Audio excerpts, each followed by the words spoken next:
Hello, everyone. Welcome back to I See What You're Saying, the Disciplined Listening Podcast.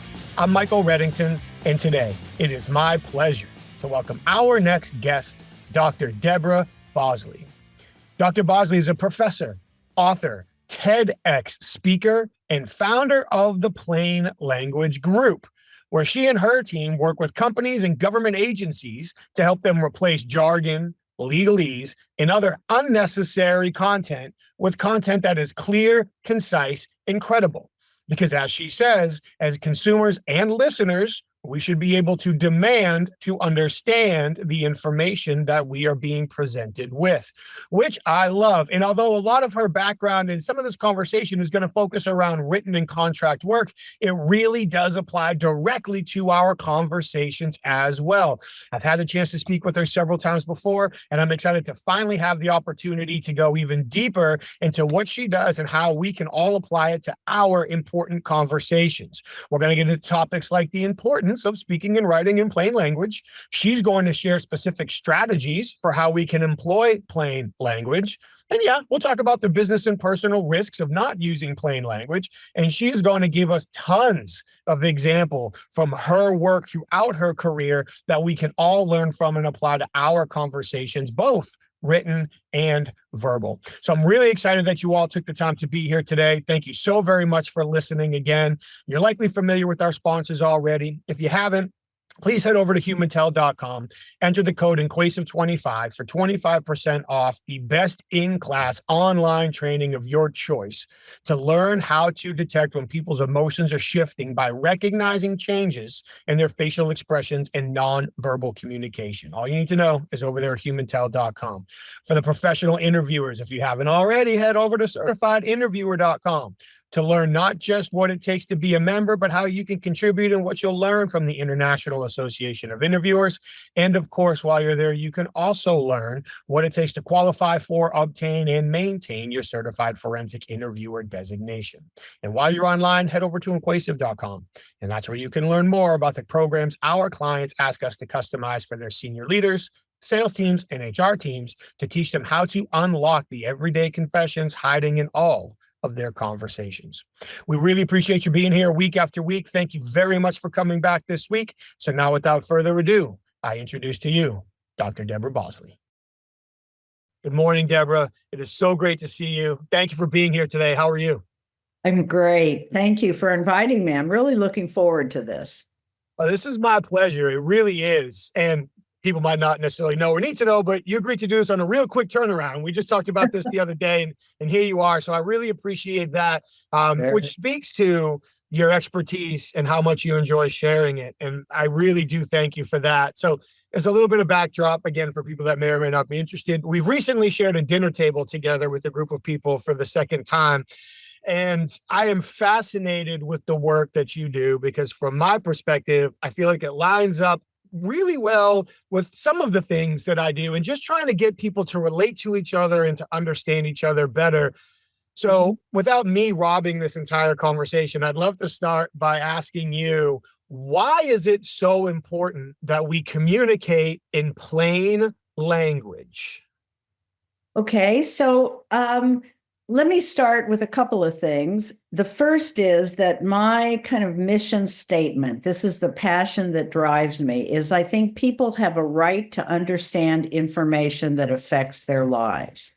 And far too much information like your mortgage contract, your Social Security benefits, your health insurance, most of the very significant content that we have to interact with is written full of jargon, dense paragraphs, long sentences, so that truthfully, I do have a PhD, but that PhD doesn't help me necessarily understand the financial information I'm getting from my investment people, right? So people often think plain language is taking complex information and using proven writing and design strategies to make it easy for people to find what they're looking for, understand what they find, and take the appropriate action. So I've never heard anyone complain that something was too easy to understand. particularly in transactional documents. So this is I was a professor for 25 years teaching technical writing. When I retired, I had already started the plain language group, and it's introduced me to sectors far and wide because every industry needs to learn how to communicate effectively with the public. And effectively means tell people what they need to know in clear, concise, and credible language rather than telling them what you want to tell them. So, in other words, we might look at a policy statement and we get a page and a half of just introductory material when really, what do people want to know? What's covered? How do I, report an incident, etc. So it gives people access to information that affects their lives. You said so many powerful things in the opening salvo of this conversation. That sentence, it's early in the morning that we're having this conversation. That sentence, people have the right to understand the information that impacts their lives, is probably the most powerful thing I'm going to hear today, if not all week. It's so true. And often we don't think about it. So, and I know you're talking about writing and contracts, but it also like our day-to-day lives. I mean, even you talk about jargon, I feel like in business to business communication, whether we're in a business development role, we're negotiating, or even we're trying to train somebody new, oftentimes when we use jargon, maybe it's familiar to us, or maybe worse, it feeds our ego and makes us feel smart. Well, there's some of that, of course, yeah. But we risk making the other person embarrassed, confused, fracturing the relationships. I love a lot of things that you just said, but one of the things that I think I heard you say was clear, concise, and credible. Correct. When we think about building our credibility with how we communicate, how does being clear and concise enhance our credibility? Well, there's a wonderful thing called the Edelman Trust Index, and it comes out every year. They do international research focused on a variety of topics in a variety of countries, but all around the issue of trust. And one of the pieces that I immediately grabbed is that people don't trust organizations that communicate to them using jargon. So your level of trust that your clients or customers or the person that you're talking to or writing to decreases as soon as you start using jargon, which includes acronyms and business speak, and it's interesting. I've even been in situations where two attorneys disagreed over what a contract said. So sometimes even the people using the jargon don't necessarily communicate with each other. And I like to say, if you're communicating with another expert, have at it. Although the jargon they use at Apple is probably not the same jargon they use at Microsoft, even though they're both tech companies. So it's more of a sense of building trust by making information accessible, as I said before. Okay, I lost my thought, so I'll get back in just a second. You're okay. Yeah, let me just think, what was I going to do with that? Okay. So interestingly enough, I will say it this way, people of my age have a tendency, if we read something we don't understand, I don't do this anymore, but people do, to make them that they feel stupid, that somehow I'm not smart enough to understand this. There was a really important study done out of Stanford University with graduate students, smart, obviously, in the psychology department, but the psychologist was interested in how language affects human behavior. So what he did was take content and kind of ramped up the complexity of it, and then asked his grad students to respond.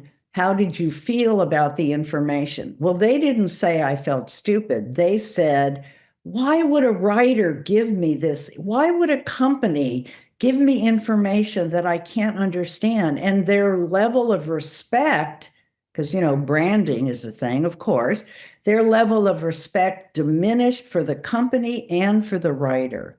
So, from our point of view, as people who, in quotes, translate complex information into easy to understand, it's the responsibility of the company and the writer to understand that the people you are communicating by and large do not speak Greek. You may be a really good speaker of Greek, but they don't. So, how are you going to communicate with someone? You're going to eliminate the words that it's likely that they're not going to understand. And even when we try to do that, particularly in conversations, I have lots of meetings like this or podcasts or whatever, and the interviewer or the client will start using acronyms, just assuming that I'm going to understand what those are. And I have to stop them, and I do. And I say, what does that mean? So then now look at the time we've kind of wasted. Then I feel like, all right, now I have to take control of this conversation and tell them that something they said did not really register with me and why. So what we talk about is moving from, and Michael, honestly, we do much more work in the written content area than oral, but everything I say is appropriate for speaking as well, conversation.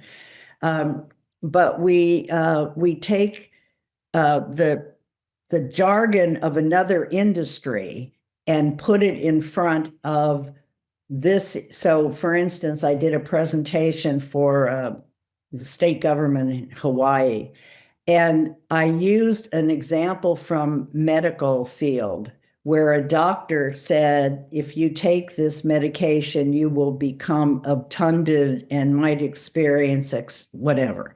And then I translated into bureaucratese, which has no humanity behind it whatsoever. And then finally, I said, if you take this medication, you might have a stomach ache and a headache, which is what we would want to hear in a doctor's. I mean, we might not want that to be the side effect, but nevertheless, at least we understood it, right? As opposed to all the things that we sign on, a regular basis that we truly don't understand. And then we have to hire a lawyer, or then the real estate agent, or then we screw up with our insurance, or, there are multiple examples of how we all say, I agree, when in fact you didn't really understand it. Yeah, and especially for me. I mean, sometimes I just look at it as, well, I don't really have a choice to sign this. If I want the phone, I've got to. If I want to live in the house, I've got to. If I want my truck fixed, I've got to. So seeing I don't realistically have a choice, I'm just going to sign it, which is terribly unfortunate. And although I'm guilty, but you used a word in there that I want to call out: the humanity in the language. Yes. And I do believe, and maybe I'm a bit cynical sometimes, but I do believe that sometimes people write copy intentionally so others can't understand it. I think sometimes, yes, I believe that. Yes. Because maybe it makes me look like I'm smart, or I'm the expert, or I'm different, or maybe in a contract sense, it gives me enough room to work with that should this go bad, now that because nobody can understand it, I have ways to play with it in order to get to the outcome that I want. But to put that aside for a moment, if we just think about the average communication, maybe somebody is working in marketing, or maybe somebody is doing voter outreach, or maybe somebody's doing community work, or business to business sales, leadership, any of these. When we're typing documents, when we're sending emails, or like you said, when we're speaking to each other, if we don't focus on what the other person needs to experience to take the action that we believe is appropriate in this situation, we're missing the boat. Absolutely. If we're doing something because it makes us feel smarter, better, stronger, cooler, then it's safe to assume it could likely make the other person feel the opposite.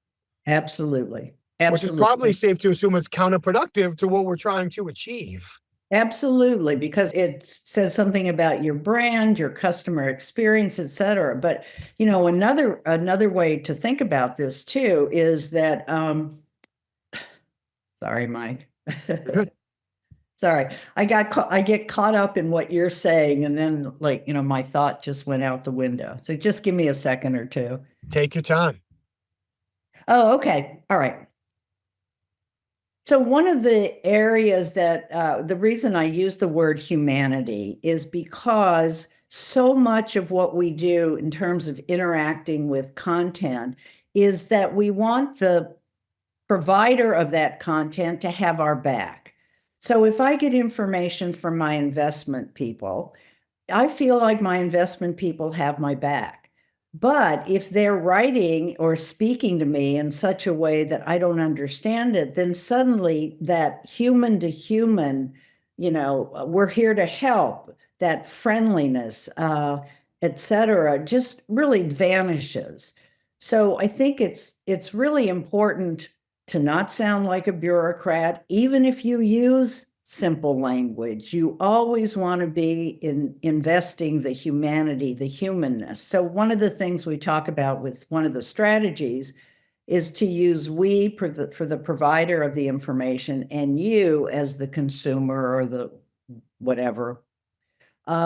Because we and you and pronouns builds a relationship, right? So there are about 12 to 15 plain language strategies, all of which will take you from a highly complex document, if the attorneys are on board, because they're always a gatekeeper with written content anyway. It will take you from that complexity to, wow, okay, I'm going to actually read the rest of this because I'm not looking at a page with a thick paragraph and 40 words in a sentence. So I'm kind of wandering here, but so formatting is really important because the visual appeal of something helps the reader decide within like 5 seconds if they're going to bother to read something. Then I get clients who will say to me, well, nobody reads anything anymore anyway. So what does it matter? And then I'll say, well, because we've all been trained not to read these things because we've been trained that we're not going to understand it anyway. So why bother? And one more point I'll make while I'm thinking of it is there's lots of data on the amount of time that is wasted converted to dollars and the amount of dollars that are wasted and the amount of profit.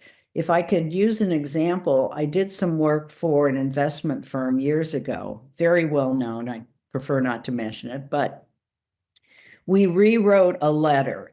The purpose of the letter, this investment firm handles a lot of professors, scientists, physicians, et cetera. So that they 401ks, et cetera. Anyway, they had written a letter to people who were reaching the age of 70 and a half. And when you reach that age, you have to take a minimum distribution option for your retirement. It's required.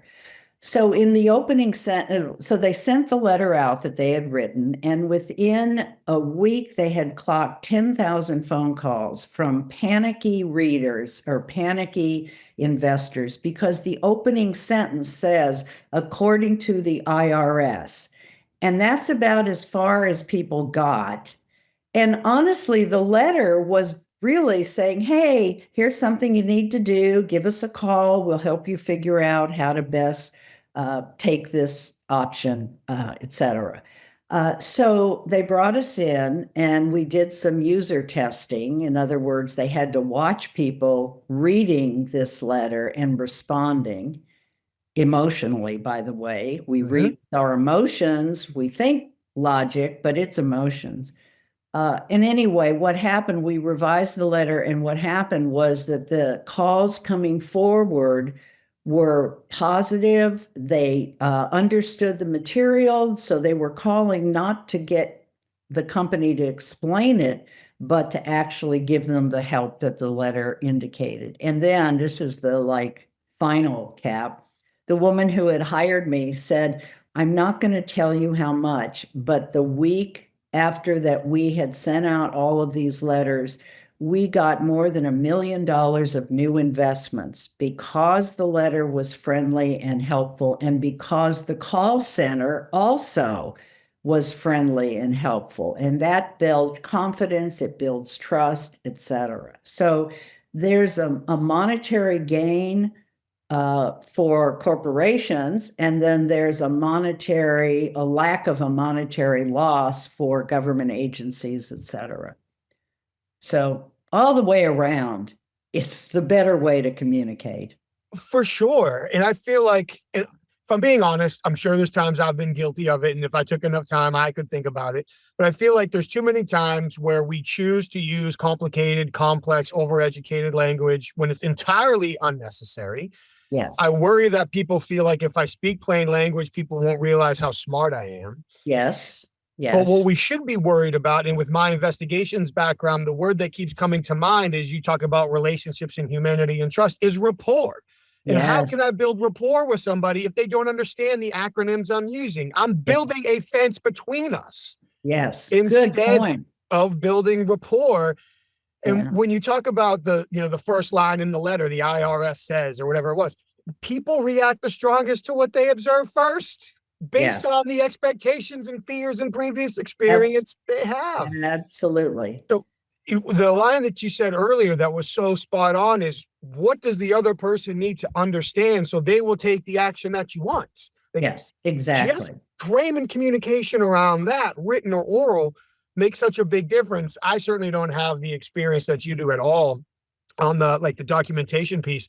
Yes. But I worked with a software company. They brought me in to work with their mediation team, which I say in air quotes because they weren't mediating anything. It was just a name that somebody at the company decided they liked. Sounds good. Yeah. But basically what happened was they found a whole bunch of people pirating their software. Okay. They decided that they didn't want them doing that. Okay. So they got with their legal department and had their legal department draft a letter. Not so okay. Yeah. People would receive the letter, and then this mediation team would wait like a couple days and then call them and say, hey, I'm calling to follow up on this letter. Here are your options. And what happened was initially they cleared all the low hanging fruit. So the people that would comply did. Yeah. And then after that, nobody complied. And so they assumed that it was an issue with their mediation team, like what they were doing. And yeah, there were some opportunities there. But within the first probably 2 hours, when I called a break, I asked their VP, I'm like, hey, can I see that letter? And they kind of looked at me like, dude, I already signed the stuff. I've been behind the scenes. Like, let me see the letter. Yeah. And it's a full page letter from lawyers that can be summed up as, you're a thief. We caught you stealing. You need to stop stealing. You need to buy our new product or we're going to sue you. Like, that's what it said. Yes. And he looks at me, he's like, that's not what it says. I'm like, that's exactly what it says. Yeah. There's no motivation to mediate here. This is a legal threat. So when your team calls, they're already so far on the defensive that, yes, we can work with your team here and we can give them new tools. But until that letter is changed, your team is playing against a stacked deck. Like, it's not helpful to the goal you say you're trying to achieve. And by the way, they hadn't sued anybody and they didn't intend on suing anybody. And once people start figuring that out, the letter doesn't mean anything anyway. Right. But that's just one example that I would kind of overlaps with what you're talking about. So I am curious to ask, as I've sort of, I guess, thrown accusations that people might use this type of language intentionally or to make themselves feel better. That's not always true. What are some warning signs or things that would help us recognize that we are using complex language unnecessarily and need to change? Like, are there alert signals we should be aware of? I encourage people to read their original message out loud so they can hear it, and to imagine themselves at a cocktail party. Or Warren Buffett famously said, how would I explain this to my sister? So I'm not sure the warning signs are, I'm not sure the warning signs are particularly easy for the internal people to recognize. But what happens is they get a lot of complaints. They get complaints from clients. They get complaints from customers, the call-ins saying, I did, like with the investment thing, I don't understand, or, oh my God, the IRS. So I think it takes the force of the public response. But I will say, thank goodness for this, there are a ton of regulations now that require the use of plain language. So, for example, in 2008, Dodd-Frank, In 2008, 300 companies were dinged by the SEC because they were not using plain language in a particular kind of financial document.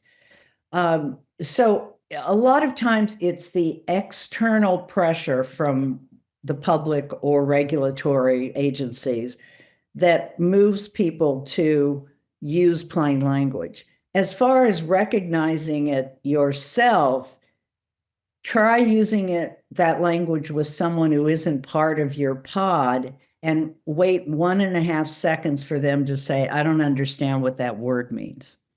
And this sort of movement toward plain language, even in academic and research areas. So in the EU, they passed a law that all clinical trial results must be written in plain language. So Pfizer and other pharmaceutical companies are following that, and they're now including what we call plain language summaries. I've also written and had published articles about the importance of academics and academia making their research known to the public by using plain language.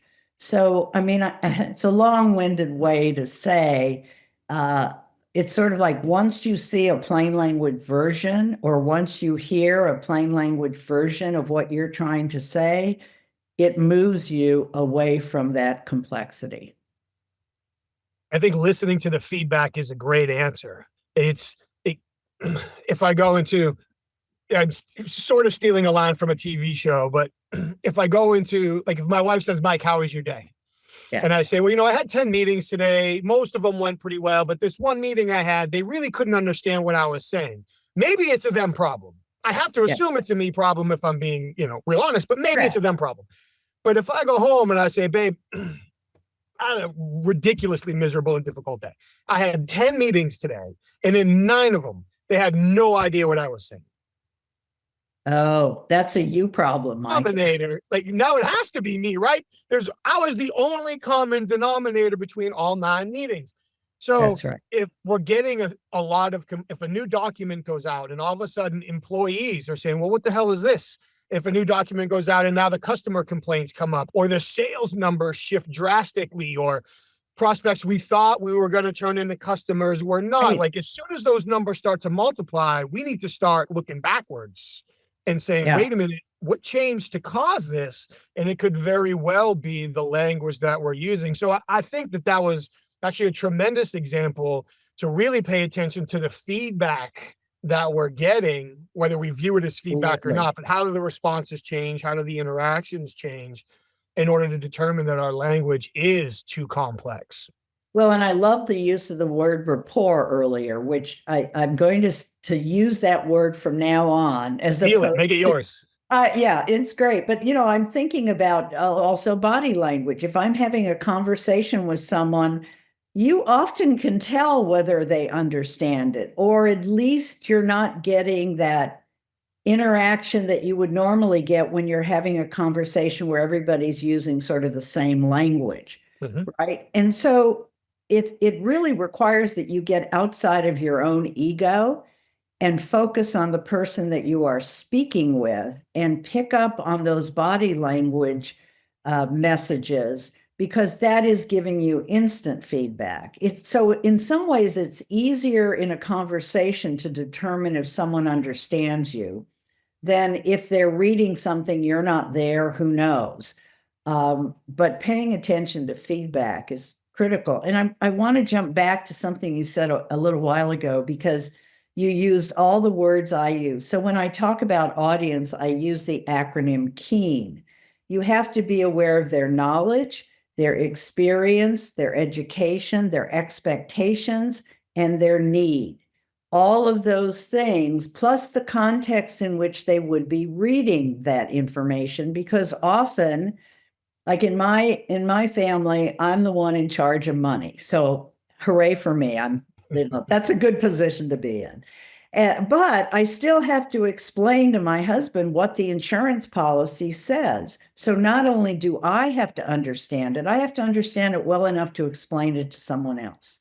And that happens multiple times in multiple situations where we're given information that we have to explain to someone else. If it's complicated, not only do I not understand it, but even if I kind of did, explaining it to someone else would be even more difficult. So, and everyone who's listening to this podcast, if we were in a room together, I would say in the past week, if you've received any content that you did not understand, financial, medical, technological, if you had a conversation with anyone where they used acronyms and jargons you did not understand, raise your hand, and every hand in the room would go up. And then I say, and how did that make you feel? And they say, frustrated, I didn't trust them, angry, annoyed, wasting my time. So that emotional response creates a barrier immediately, like you were saying before with the word rapport. You have obliterated any rapport that you were trying to build with the public or whomever your audience is. So we can report, that's one thing, but what we really want is rapport, not report. So. And I'm stealing that. So now we have a fair swap. You're spot on. You're so correct. And I feel like to even double down on that, if I use language that breaks rapport, you don't understand it, you get frustrated, upset, embarrassed, whatever, then I could now get upset at you for feeling that way. So although it's a problem I created in order to avoid my own cognitive dissonance, I blame it on you. So I feel better. And we're just throwing logs on the fire and we're making this problem worse. One of the things that I try so hard to do, and I fail at it more frequently than I probably realize, is help people save face. And a huge part of helping them save face is not confusing them to begin with. But then when you do, try to take ownership of it and correct it as quickly as possible. And then you don't have to say, I'm sorry. Like, you don't have to make it sound like you made a mistake. But I think for me, one of the biggest in investigations we were taught, I mean, we weren't taught this in the same language, but we were taught to speak on their level and to build rapport and not to insult people and those kinds of things. But having a young son has really taught me in the most, I'm losing my words here now, but in the most bright lights possible way, has taught me the importance of speaking in plain language. Just earlier, I think might have been last week, I was taking him to school in the morning. His school doesn't have school buses. And he was complaining about how my wife and I always make him do his extra credit work. Other kids don't do it. Why do I have to do it? It's extra credit work. And there's no such thing as extra credit. If it's work at work, if it's done, it was a parent work ethic, all these things we're trying to build. Yeah. And then he looks at me and he says, but Dad, a lot of the other kids don't do it. And this might make you laugh.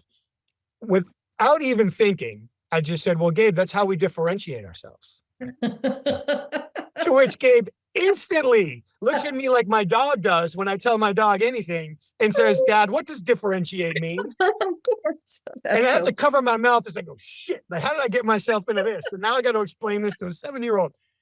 But one of the things, I mean, and we work through it together, but another lesson that he taught me that I apply in my business life every day is I try is the operative word, to never ask him, do you know how to do this?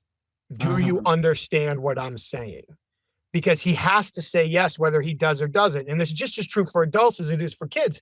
Yes. And so I try to ask, when was the last time someone explained this to you? How long has it been since you've seen this? How long has it been since you've tried this? Who was the last person to tell you about this? Because all of that allows him to ask me for help without having to feel stupid or embarrassed. Exactly. So to your point, if we can read their body language, as soon as they make that, what did you just say, face? Yeah. Take a deep breath and just follow up. Oh, you're the technical writer in this conversation, not me. When people ask me about acronyms, one of the things I say, and I would love your feedback on this, is talk it like you would write. So I'm a CFI. Exactly. If I was writing the first time, I would write certified forensic interviewer with the CFI in parentheses. Yes. And then I can say CFI from here on out. Correct. So I would encourage people, and tell me how far wrong I am on this, but speak how you write. If you're going to use an acronym, it's the National Association of Plain Language Professionals. And now from now on, you can say NAP, whatever that would be. I just made that up. Yeah. And actually for writing, we would do the opposite. Write it as you would speak it. Okay. Because we talk about conversational tone, that Yeah. the language you use, would you stand in front of another human being and use that same language? So that's a really good point in terms of the acronyms and et cetera. I got another question for you, if you don't mind me jumping in and interrupting you. I apologize. No, you're just interrupting me because I couldn't think about what I was going to say. So no. Fill in, Mike. No. So when I was on your website doing some preparation / internet stalking, whatever you want to call it, prior to our conversation, I noticed that you had like a plain language checklist. Yes. And if I recall correctly, it had 15 numbers on it. And earlier you mentioned 12 to 15 plain language principles or guidelines. I might be using the wrong word here. Strategies. I apologize. We use strategies. Yeah. So if I'm making an assumption that there might be some overlap between those strategies and the checklist that I saw you had. Oh, so sure. I'm curious, for people who are listening to you saying, okay, these are all good points. I get it. I need to start being more focused on using plain language, written or spoken. What are some of the most important, not all 15 necessarily, but what are some of the most important strategies that they can apply? Okay, love to talk about this. Let me preface it by saying, if anyone listening goes to our website, theplainlanguagegroup.com, go to resources and you can download the checklist. So I'll talk about the ones that I think are most important, not in any particular order. Number one, use verbs, not nouns. So for all of us who have sort of forgotten some of that, what that means is, why say make a determination of when you can say determine? Why say we're going to do an evaluation of when you can say evaluate?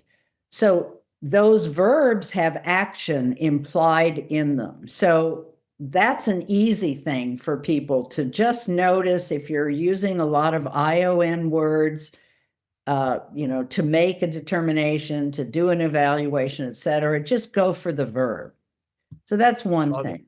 Love it. Second thing is to use the active voice. So this is a problem, particularly with bureaucracies. So to remind us, from the 5th grade or whatever it was, the active voice is Jim sent the report.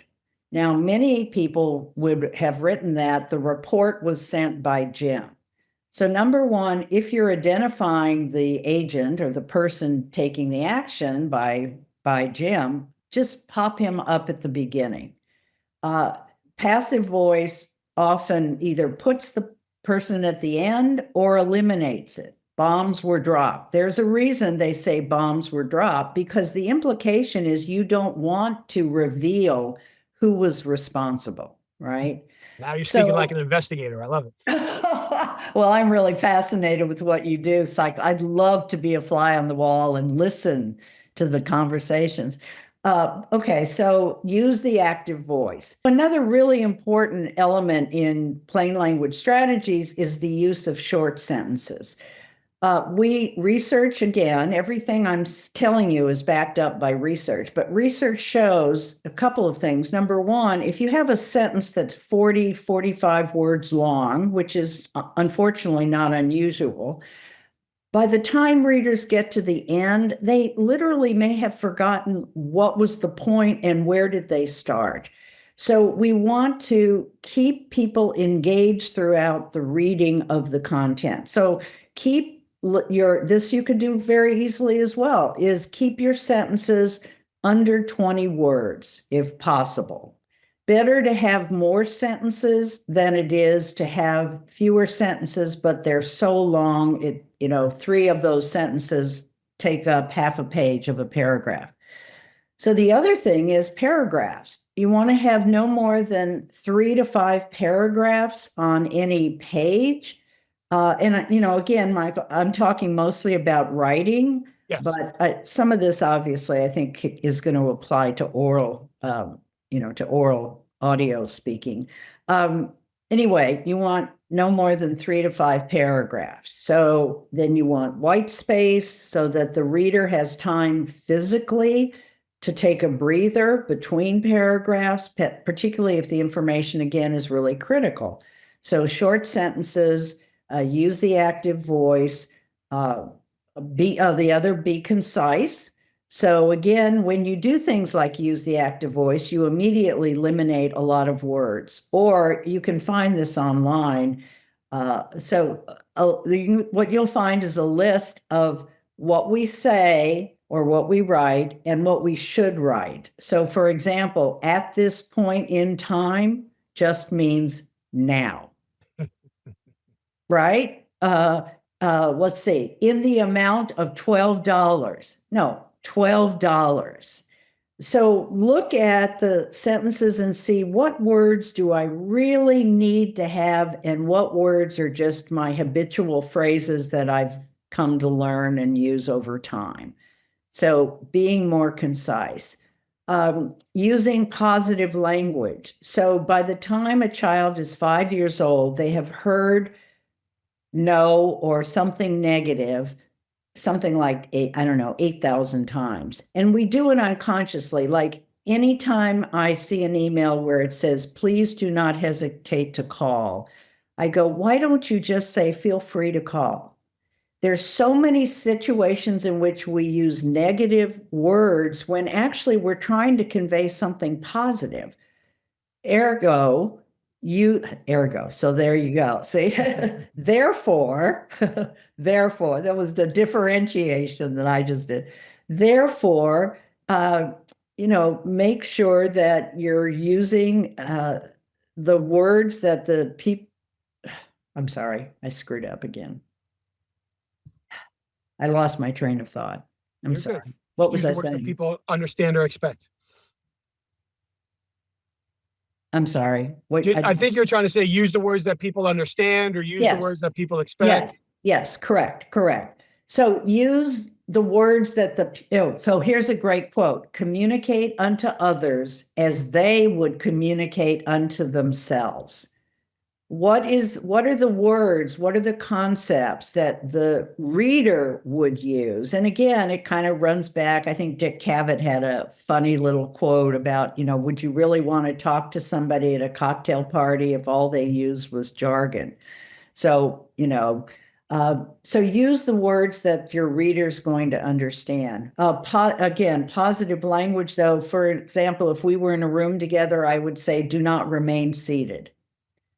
Okay, well, really, I'm just telling you to stand up. Although if I say don't remain seated, somebody could lie down on the floor and they would be doing what I asked them to. Phrase things in the positive can be very helpful. Please do not close the door. No, please leave the door open. So one is an one is like a kind of a punitive, don't do this. The other is, hey, do it this way. So the use of positive voice. Also use visuals. So we process visual information, I think roughly 30% faster than we do text. So provide visuals that will help guide, whether it's a table, which I like to use a lot, particularly if you have a lot of numbers in a paragraph. You can often break down numbers and dates into a nice clean table of 2 or 3 columns and a few lines. And it also breaks up the density that you're working with or you're trying to get rid of. Okay, I'm trying to think. Well, I think those were so many great examples. And I wish I met you before I wrote my book because so many things the editors told me I'm hearing from you. So I feel like we met about 4 years too late. It also ties into being a dad. You talk about please don't remain seated. They can stand up or lay down. I can't tell you how many times I feel like I gave my son clear directions. He does something else and I have to stop and go, that's on me. Like I didn't say it right. He's actually doing what he believes I asked him to do. That's on me. I didn't make it clear enough. And I love listening to you too, as you're talking about like how to be more concise and use plain language, because from a different perspective, when I was taught a handful of different statement analysis techniques. So you've got people that might have been suspects, witnesses, victims in a situation. Sure. They all write statements. We get the statements. And in the statements, you're not going to say, okay, this person's guilty. You're not going to responsibly, you're not going to do that anyway. Right. But you can start to break down how the statements are written to get a good idea of what's not being said and what were people's level of involvement and emotional state and all these things. And passive and active language was a big one we would look for. One of my all-time favorites is when somebody wrote, "That's when the knife cut him." So it just jumped off the table, walked across the room, and stuck it in his arm. Like that's what happened there. So yeah, in short words or short sentences, excuse me. Like I remember being told once, if you can say something in 10 words or 6 words, why would you say it in 10 words when you can say it in 6? Exactly. So here's another kind of interesting example that actually happened to me. So when I was being a professor, we get a certain amount of money to go to conferences and give papers. And the instructions said, you are not allowed to fly first class. Okay. But they didn't say anything about business class. So I went into the chair of the department and said, okay, does this mean I can fly business class? He said, oh, no, of course not. You can't. And I said, but why don't you just tell me you may only fly economy? And that eliminates the other options that negative language often leaves open to people.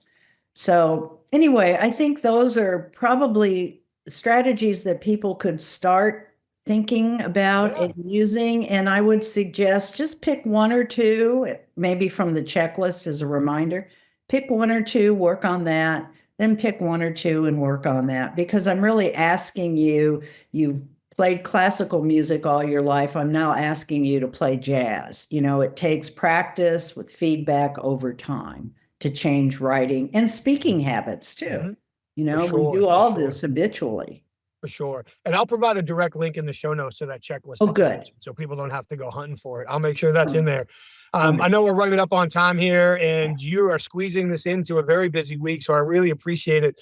I'd like to ask one question just for your kind of quick thoughts and insights. I know AI changes rapidly and different people have different opinions for it. I think I share yours, reading body language, especially as it relates to this particular conversation, I should say.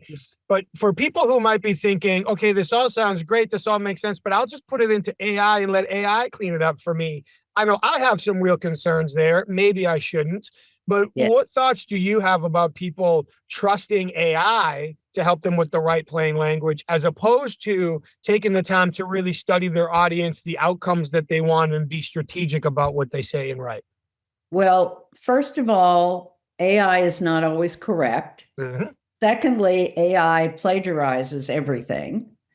Third, you really need AI is not particularly good with tone. And so you need an expert to read what's been generated by AI and make changes and figure out this is not correct, this is correct, et cetera, et cetera. So, but people are really like, oh my God, I'll never have to write again. Mm-hmm. So what I say for those people is use AI generated content as a first draft. Don't use it as a final product that you turn into the boss or whomever that proposal's going to.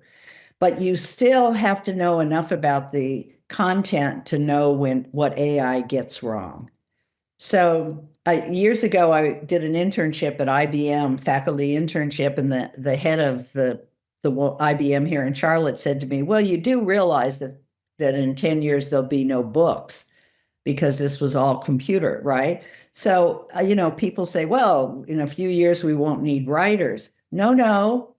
There's a difference between a construction company and an architectural firm, right? AI can give you some of the materials, but it can't create that final version that really will be effective. Yeah, I agree entirely. And I know we've got to wrap up here, but a funny example was I was in Florida maybe 2 years ago. No, it would have been last year, working with a group of clients. And one guy was laughing about AI. He plugged in, he wanted help writing a job description for somebody to work in a nursery. Yeah.